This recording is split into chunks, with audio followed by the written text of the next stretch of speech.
you anywhere closer to me.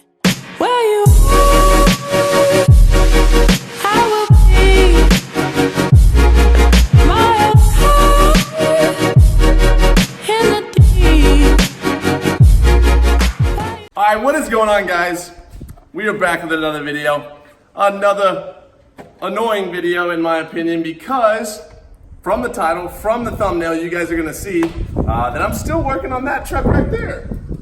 It is still not fixed, but what has came across to my attention is I've changed almost everything on it. I've changed spark plugs, I've changed coil packs, I've checked compression in all cylinders. The timing doesn't seem to be bad because there's even compression on both sides. I've checked about everything, and I swear to you, if this is the issue with this truck, because if you guys know the backstory on this, because this truck sat for about 8 to 11 months from the previous buyer after the engine blew up, it had an 18-gallon tank of gas. That tank gas sat for 8 to 11 months, meaning the gas was old. I don't know how old, and it could still be the stock fuel filter. And the truck, when I first had it rebuilt, it idled and it would rev up. Now, every time I start it, it gets worse and worse and worse. And what I'm hoping or assuming is that the fuel filter, every time I start it, is running more and more dirty fuel through it and making it worse. And on top of that, I drained the gas tank by jumping the fuel pump fuse, and I pulled the fuel lines and put a bucket down, so all that old gas had to run through the old oil filter, or the old fuel filter, which is still on the truck. And after we did that, we were like, okay, we're gonna put new gas in it. So then I drove it to the gas station with the new gas, and it drove worse than it did with the old gas.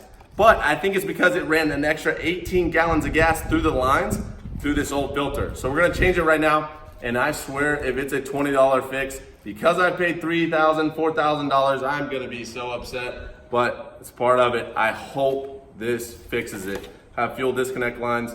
We're gonna go from there. That's all we can do. That's all we can do.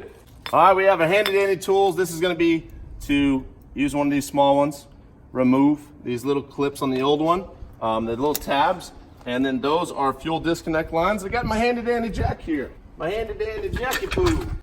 It's not even mine, it's Justin's, but we got one. And that's all we need. We need a little jacky poo. Oh, backwards. Then we go here.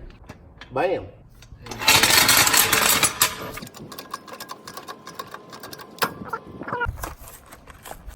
These are fuel disconnect lines for this fuel filter. All right, so now we have this fuel line disconnected. This is the old filter, and we'll just go from there and see what happens. All right, so there's the new filter. There we are. There's the old filter. Please, dear Lord. Please, dear Lord. Come on, buddy. Get the clip in. Safety pins, and we're good to go. All right, guys. We changed the fuel filter. I'm super dirty. You can see my pants. Everything. It's probably an old one. I don't know if it's going to fix it. I'm not quite sure. But we'll go from there. Hopefully, it helps somewhat, somehow, some way. But yeah, that's really just it. We're going to go try and start it now and see what happens. Come on, baby. Come on. I believe in you. Come on, Wes. All right. Come on, lighting. Ready? Ready.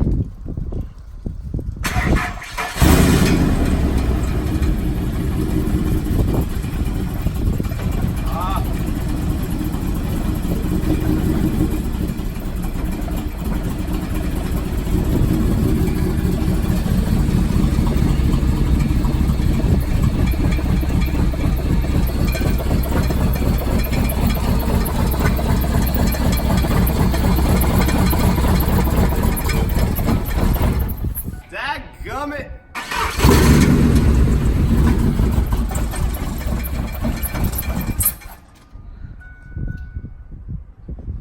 Man, I don't know what to tell you. All right, guys, you guys saw that. This is just a typical day. Another day working on the Lightning Classic. It didn't fix it. Man, I was really hoping it would. I'm gonna try again. If you guys have any expertise on what this could be, again, I've changed the spark plugs, coil packs, checked compression. I have checked, changed the fuel filter just now, and done many other things. if you guys want to learn more about what we do, typically they're not this hard to work on. Typically we don't have to work on these vehicles. I bought this blown up. That's part of it. But again, I don't know what to say. There's not much else I can say except I'm going to keep trying. Or if I don't keep trying, if you guys want to direct message me on Instagram and give me a serious offer for this, it is a bolt-on Ford Lightning with a rebuilt engine completely, as well as trick flow twisted wedge 38cc head. So it's very, very minor, but it needs a little bit of work. I don't know these trucks that well, so feel free to shoot me an offer on Instagram. I would love to possibly accept it, work with you guys. The paint on it is almost perfect. Everything's almost perfect except the engine. I can't figure it out. So I'd rather stick with regular cars. I buy and resell cars. This is one that I was actually wanting to rebuild and then keep. I had issues because I was moving to Arizona, so I had to pay a fee, about $1,100 to get it here. And then I don't know any good mechanics here to work on this, and they all have tried to screw me. That's another story. I'm not going to talk about it because I don't want to call anybody out. That's just rude. But yeah, this is really it. If you guys know anything, please, dear Lord, comment down below and let me know. 2004 Ford Lightning, supercharged, rebuilt engine. Maybe it's rebuilt wrong. I don't know. At this point, I've checked almost everything, so maybe that's what it is. But the guy that rebuilt it is known to be a very, very good engine builder back home in Arkansas. He builds like drag cars and stuff. But thank you guys again for your time. And like always, I will see you guys next week. Probably still working on this truck. So yeah, there we go.